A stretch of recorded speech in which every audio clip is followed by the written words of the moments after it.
Ulama sufi keramatnya terang, alim kenamaan namanya terpampang, Maulana Syekh Tuan Gemilang. Selanjutnya bergelar Syekh Baringin, durian gadang tempat mauludin. Tebing tinggi beliau bermustautin, sufi terpandang di bawah angin. Setelah itu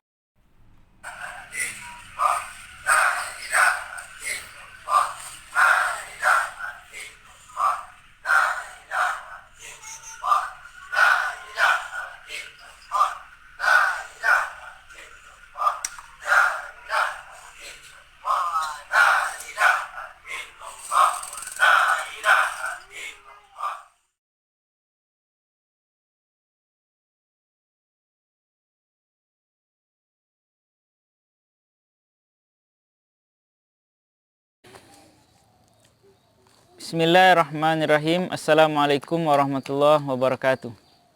Teman-teman yang berbahagia, pada kesempatan kali ini kita akan mencoba membacakan sebuah gubahan nazam syair, yaitu tentang Silik Kumangu, yang kita beri judul dengan Nazam Silik Kumangu.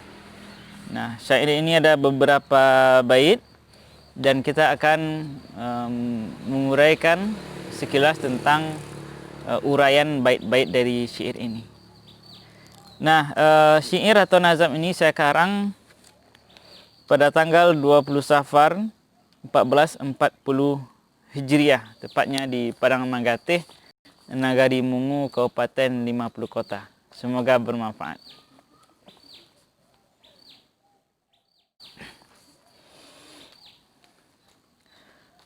Bismillahirrahmanirrahim. Bismillah di awal pembuka tirai, menjolehkan surah silik silabai. Mim ha mim dal langkah dimulai, supaya nyato gorak julihai.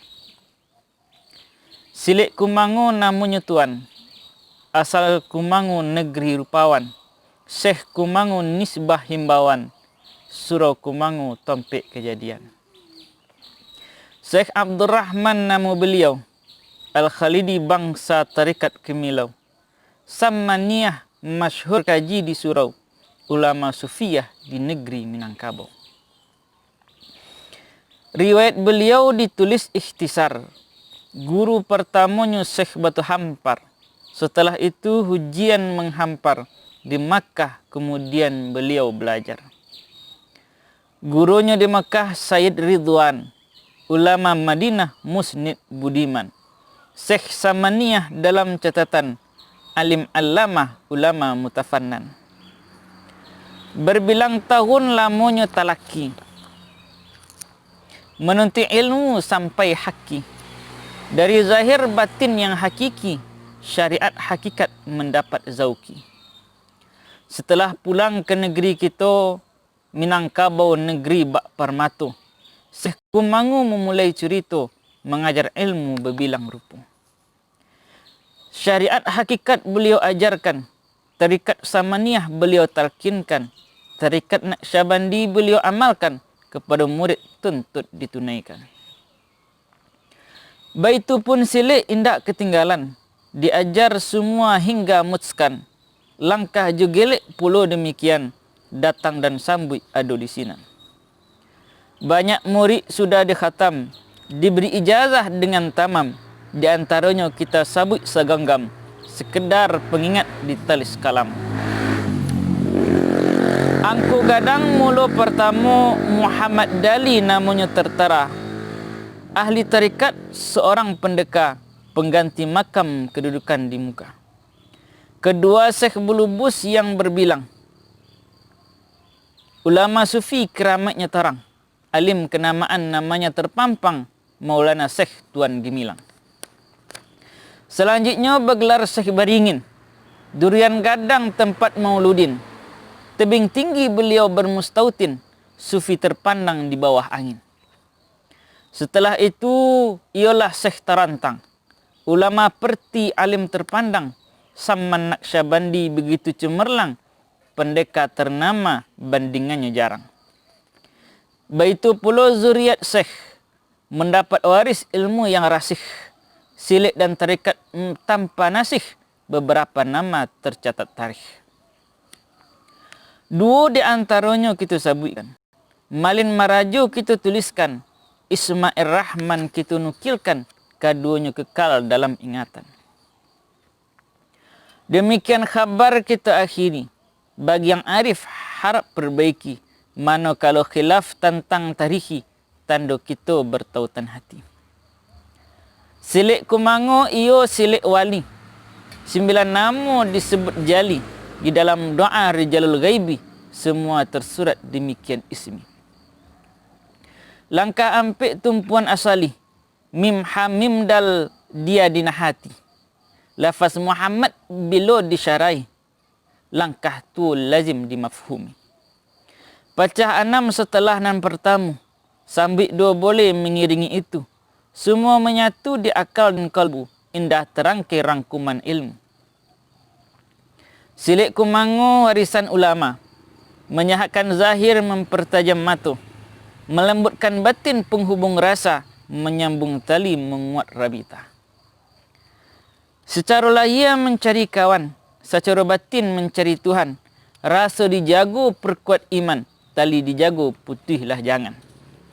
Dalam catatan angku muda, anasir silik ado tasu. Unsur fisik hanya seperampiknya, lebih banyak unsur rohaninya.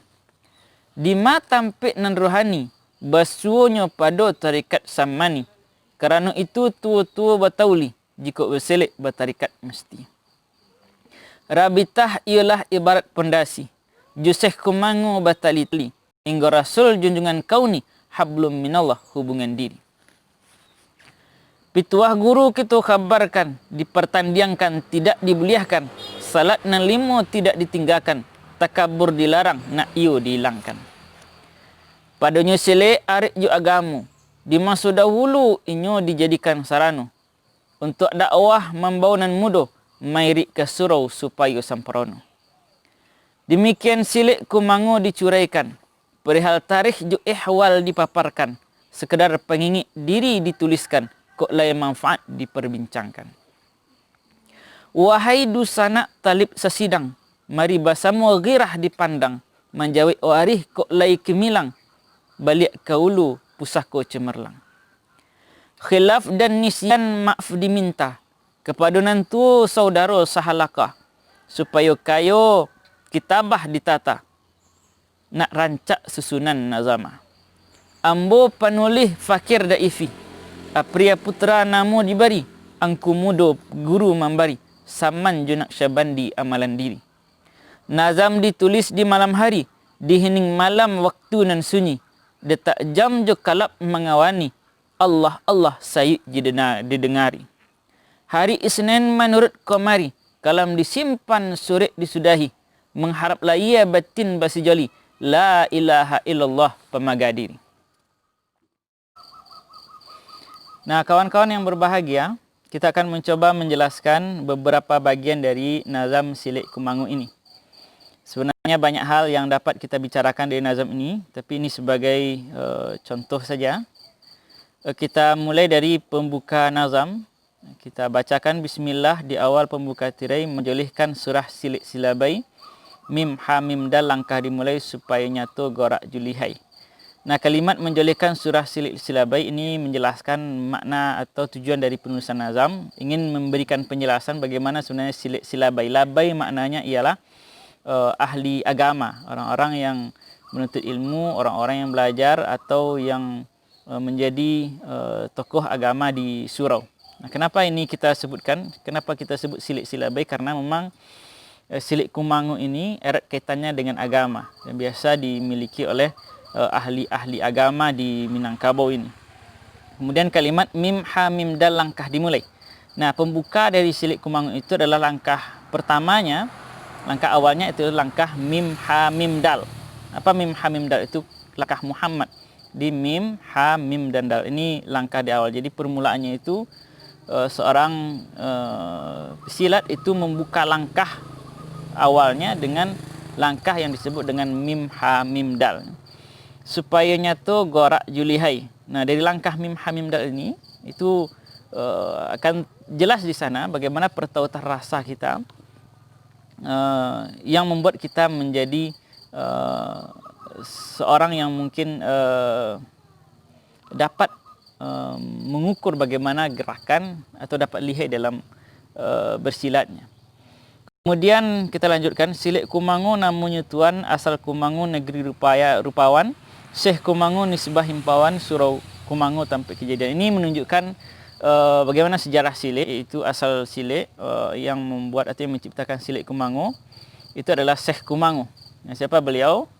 Yaitu Maulana Syekh Abdul Rahman Al-Khalidi Kumangu yang wafat pada tahun 1932. Beliau wafat lebih dari usia 1 abad, dan beliau digelari dengan Mursyiduna Kumangu Al-Masyhuri. Nah, kemudian Syekh Kumangu nama beliau Al-Khalidi bangsa Kemilo. Khalidi ini maknanya adalah tarekat Naqsyabandiyah Khalidiyah. Biasanya bagi pengikut atau pengamal tarekat Naqsyabandiyah Khalidiyah itu dinisbahkan atau dibubuhi belakang namanya kalimat Al-Khalidi. Kemudian Samaniyah masyhur kaji surau. Nah, ini pegangan dari Syekh Kumangu, yaitu tarekat Samaniyah di samping tarekat Naqsyabandiyah Khalidiyah tadi.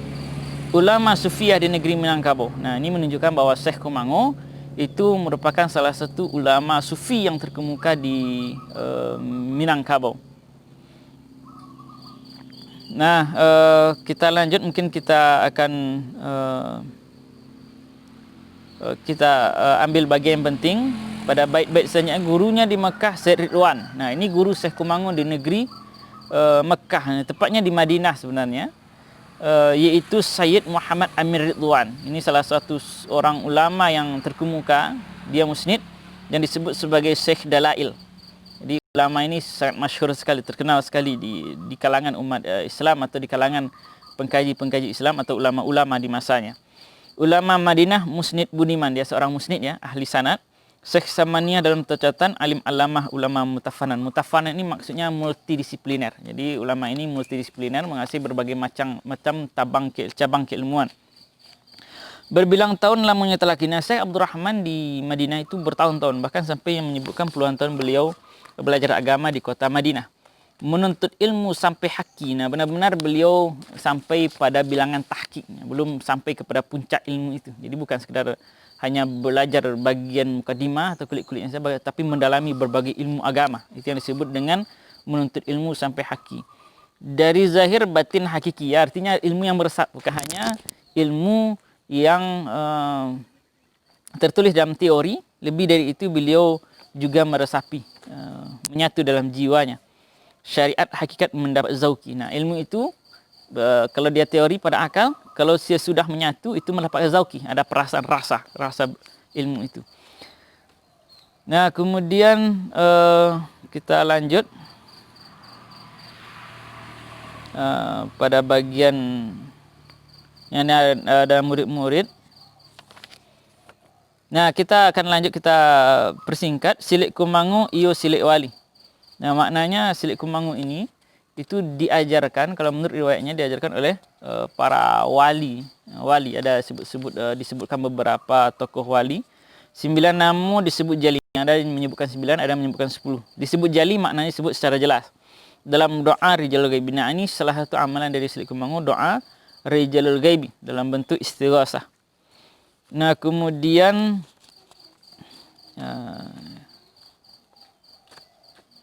bagaimana inti bagian dari rohani itu rabitah ialah ibarat pondasi. Syekh Kumangu bertali hingga Rasul dengan kauni hablum minallah, hubungan diri. Nah, atas itu bagian penting dari Silik Kumangu adalah adanya pertalian rohani atau yang disebut dengan rabitah antara guru dengan guru sampai kepada pencipta Silik, bahkan sampai kepada para masyayikh yang terkemuka. Nah, rabitah inilah yang akan menguatkan, yang akan memberikan kedalaman ketika bersilik atau ketika mereka berada di tengah lapangan, kira-kira seperti itu. Kemudian pitua guru kita kabarkan dipertandingkan tidak dibolehkan. Nah, sebagian dari guru-guru tua Silik Kumangu itu menyebutkan bahawa silik ini tidak bisa dipertandingkan, tidak bisa dibawa ke arena. Salat 5 waktu tidak ditinggalkan. Nah, salah satu bagian penting syarat Silik Kumangu ialah harus tetap melaksanakan solat 5 waktu. Nah, bahkan ada di antara guru itu yang menyatakan apabila solat ini tinggal, maka dia bisa saja lupa dengan amalan siliknya. Artinya apa? Nah, di sini titik penting bahwa seorang pesilik kumangu betul-betul melaksanakan syariat dengan sempurna. Takabur dilarang, na'yu dihilangkan. Nah, seorang pesilik kumangu tidak boleh menunjukkan atau takabur menunjukkan dirinya bahwa dia seorang pesilik. Oleh sebab itu, kalau kita ingin bertemu dengan tokoh-tokoh silik kumangu, mereka akan terlihat seperti orang biasa saja, tidak menonjol atau menampakkan bagian dari kemampuannya bersilik. Nah, ini diantara penjelasan dari Nazam Silik Kumangu. Nah, semoga dapat mendapat manfaat, menjadi manfaat bagi kita bersama. Assalamualaikum warahmatullahi wabarakatuh.